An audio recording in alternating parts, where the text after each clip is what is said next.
Hello students, welcome you all.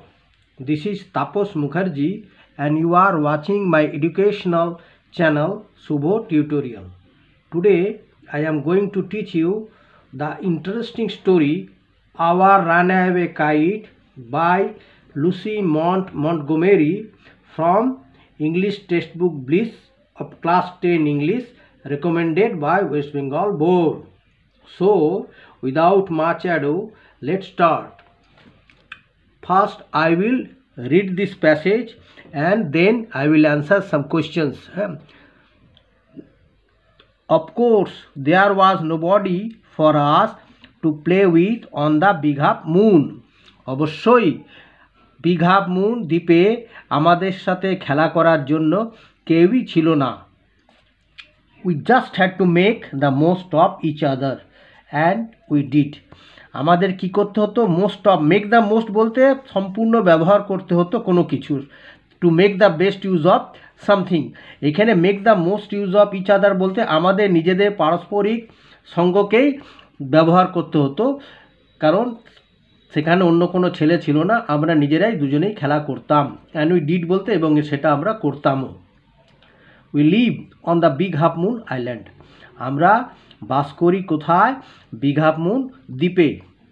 We are father and Claude and I and aunt Esther and Mimi and Dick. এখানে দেখো ছজন, পরিবারে ছজনের সদস্যের কথা we বলতে বলা হচ্ছে বাবা, ভাই ক্লড, ন্যারেটারের ভাই আর কি, ক্লড অ্যান্ড আই বলতে ন্যারেটার, ফিলিপ্পা লিট আর কি, এবং তার পিসি এস্থার এবং তার দুই ছেলে মেয়ে, একজন মিমি এবং একজন Dick.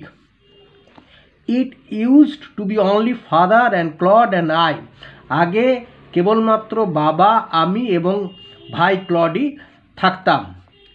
It is all on account of the kite that there are more of us, এটা একটা ঘুড়ির কারণে বা বিকজ অফ এ কাইট, একটা ঘুড়ির কারণে এখন আমরা সংখ্যায় বেড়ে গেছি। হ্যাঁ, মোর অফ আস বলতে সংখ্যায় আমরা বৃদ্ধি পেয়েছি।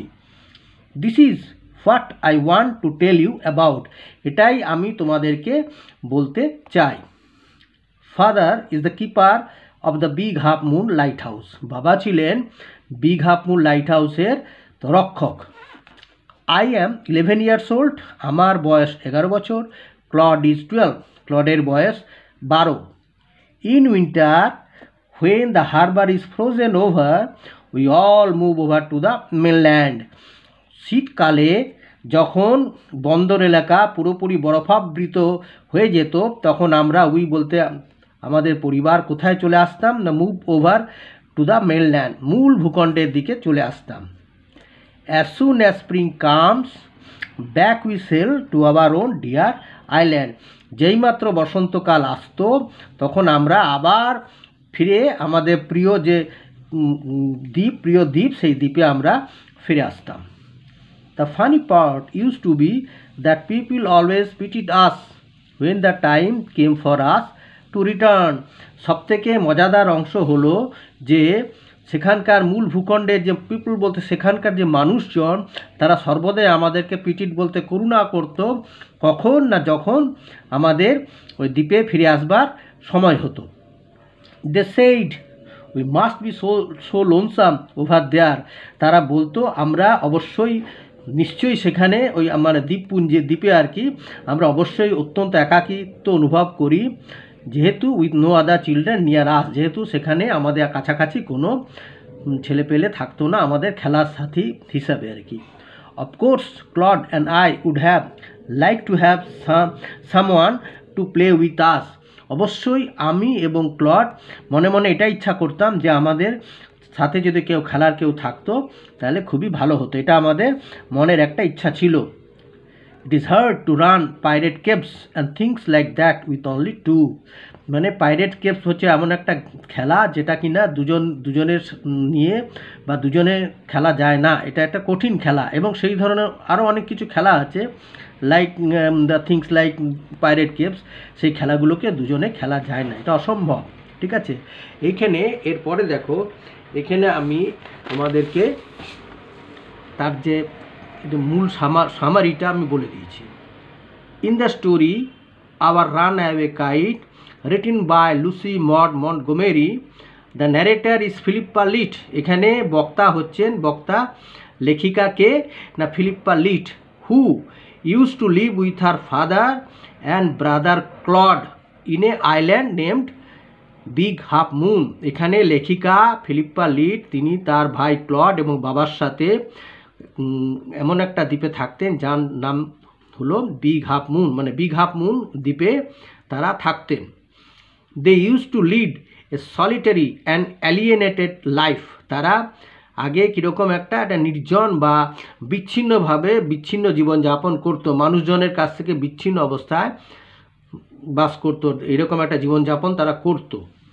On account of the lost kite of the two children, they got reunited with their long lost relatives. বুঝছে একটা ঘুড়ির কারণে, যে ঘুড়িটা লস্ট, দুটো যে ছেলে মেয়েদের যে ঘুড়িটা উড়ে গেছিলো, হারিয়ে গেছিলো, সেই ঘুড়ির কারণে তারা এখন কী হয়েছেন, মিলিত হয়েছেন তাদের হারিয়ে যাওয়া আত্মীয় স্বজনের সাথে।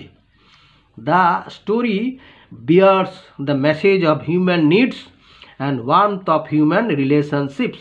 এইখানে গল্পতে এমন একটা বার্তা বহন করছে যেটা কিনা মানব চাহিদা এবং মানুষের সম্পর্কের যে উষ্ণতা, সে সম্পর্কে এখানে গল্পটিতে বার্তা বহন করা হয়েছে।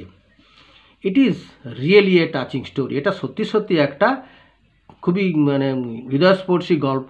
That reveals the joy of being united again, যেটাতে পুনর্মিলিত হবার ফলে যে আনন্দ সেটা প্রকাশিত হয়েছে। ঠিক আছে, আচ্ছা, এবারে কতগুলো কোশ্চেন আমি তোমাদের দিয়েছি, তার উত্তর সমেত সেটা দেখে নাও।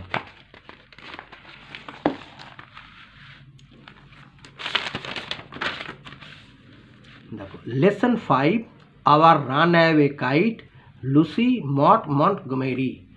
এ, question answer type. What is the name of the island?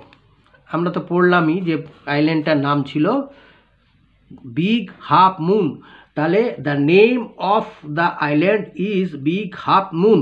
Number 2, make a list of the people who lived in the big half moon. একটা তালিকা তৈরি করতে বলেছে সেই সমস্ত মানুষের যারা বিগ হাফ মুনে বাস করতো। হ্যাঁ, তাহলে the narrator, father, Claude, aunt Esther, Mimi and Dick lived in the big half moon island. এরা প্রত্যেকে, মানে লেখিকা, তার বাবা, তার ভাই ক্লড, তার পিসি এস্থার, মিমি এবং ডিক, তারা দুজন হচ্ছে তার তুতো ভাই বোন, তারাই বাস করতো in the big half moon island. Number 3 বলা হয়েছে who is the keeper of the lighthouse. লাইট হাউসের রক্ষক বা কিপার কে ছিলেন?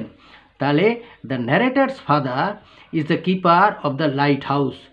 লেখিকার বাবা হলেন ওই লাইট হাউসের রক্ষক। নাম্বার 4 বলা হয়েছে how old is the narrator. লেখিকার বয়স কত? The narrator is 11 years old. How old is Claude? না, ক্লড ইজ 12 years old, 1 বছরের বড়, তার ভাই তার থেকে 1 বছরের বড়। আর হোয়াট হ্যাপেন্স ইন উইন্টার? শীতকালে কি ঘটে? না, ইন উইন্টার, শীতকালে the family moves over to the mainland when the harbour is frozen. শীতকালে যখন বন্দর এলাকাটা বরফাবৃত হয়ে যায় তখন পরিবারের সবাই মূল ভূখণ্ডের দিকে চলে আসেন। ঠিক আছে, আজ